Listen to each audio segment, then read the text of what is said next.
Scroll down to see your ingredients list and then make your kids happy with this crock-pot recipe resulting in buttery chicken that falls off the bone.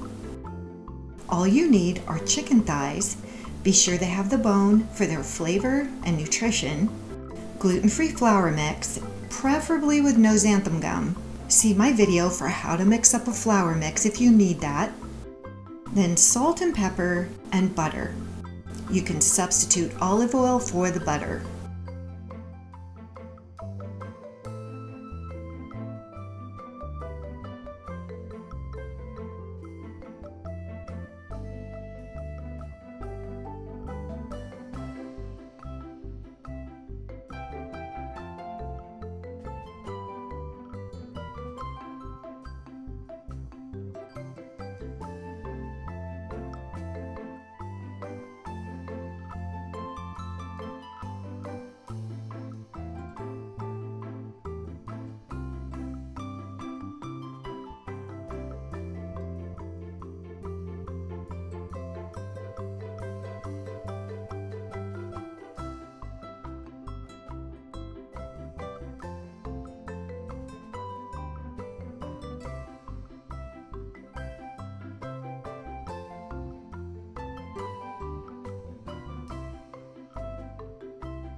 Then cook this on low until done.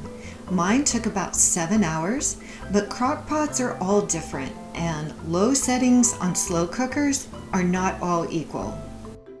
Then serve over rice or mashed potatoes with a side of veggies. Please subscribe, share my channel, and watch my playlist as I'll be adding lots more gluten-free, kid-friendly main dishes. Thanks for watching.